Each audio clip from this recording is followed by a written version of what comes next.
forta, po me personat që në mirëbesim janë përfshirë në veptari ekonomike dhe në biznese me shoqëri tregtare që mund të sekuestrohen, e kam theksuar dhe publikisht, janë interesat e lishme që SPAK-u do t'i mbrojë dhe nuk do t'i cënoj. Administrimi i këtyre pasurive është një sfidë edhe për agjensinë në fjalë, qoftë për numrin e madh të pasurive, qoftë dhe vlerën të madhe, por ajo që mund të them është që deri tani ka funksionuar. Edhe në të kaluarën kemi patur sekuestrim të shoqërive tregtare, administratori ka kryer të njëjtat funksione si administratori real i shoqërisë, ka plotësuar detyrimet ndaj furnitorëve, ka përfunduar punimet e objekteve dhe ka vjel të arrët e shoqërisë. Nga pikpamje ligjore, ne nuk shohim të ketë problematika. Ajo që mund të vlerësohet dhe duhet të vlerësohet është në raport me agjensinë përkatëse, se sa kapacitete ka institucion për të përballuar sekuestrime të tjera të kësaj natyre, se do ketë edhe të tjera. Nuk jemi akoma në korrik, deri në dhjetor mund të ketë çështje të tjera.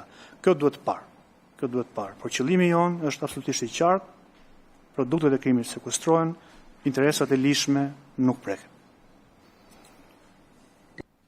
Se kjo është një gjë që meriton më shumë analizë, jam shumë dakord edhe me atë, sepse nga njerë vërtet është ajo që mund të keni pas raste që janë sekuestruar se edhe, po sidomos për kompanitë cilët janë involvojnë kapital të madh investimi, se kur shkalla e investimit është e madhe, një kompani e sekuestruar ka të pamundur që të operojnë me bankat, me furnitor tretë, se s'kanë besim, është krejt normale. Një që është jetuar si do të furnizojnë ty.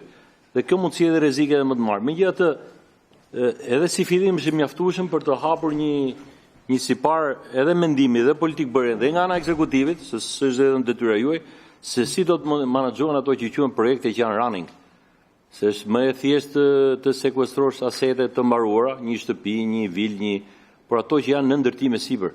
Ato janë problem real që mendoj unë duhet parë çik më thellë, jo vetëm nga ju, është dhe detyrë ekzekutivit. Dhe një pyetje dytë, se e ka thënë dhe para arsi juaj dhe ju dhe me drejtë e ngrini në lidhje me mandatin. Edhe shqetësimi është lidhje me hetimet komplekse që vazhdojnë disa vjet dhe që është shqetësim real. Dhe unë personalisht e ndaj shqetësimin me ju.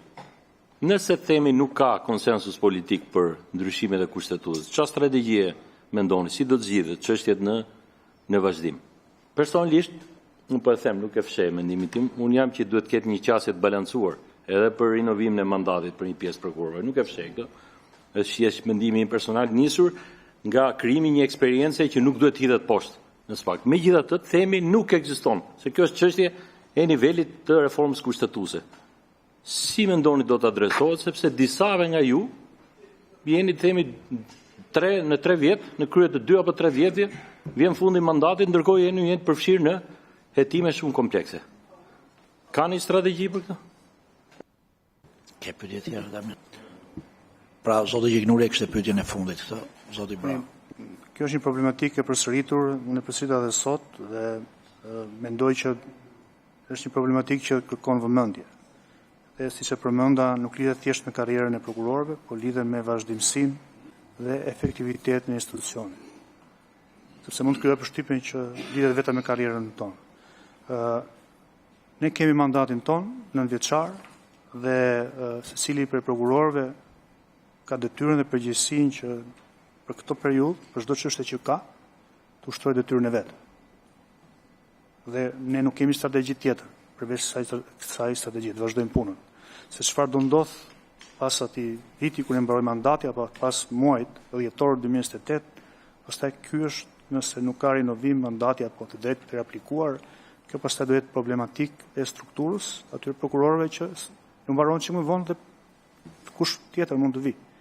Pra, ne nuk mund të ndërtojmë një strategji për një te kompetencave tona aktuale dhe te mandatit tonë.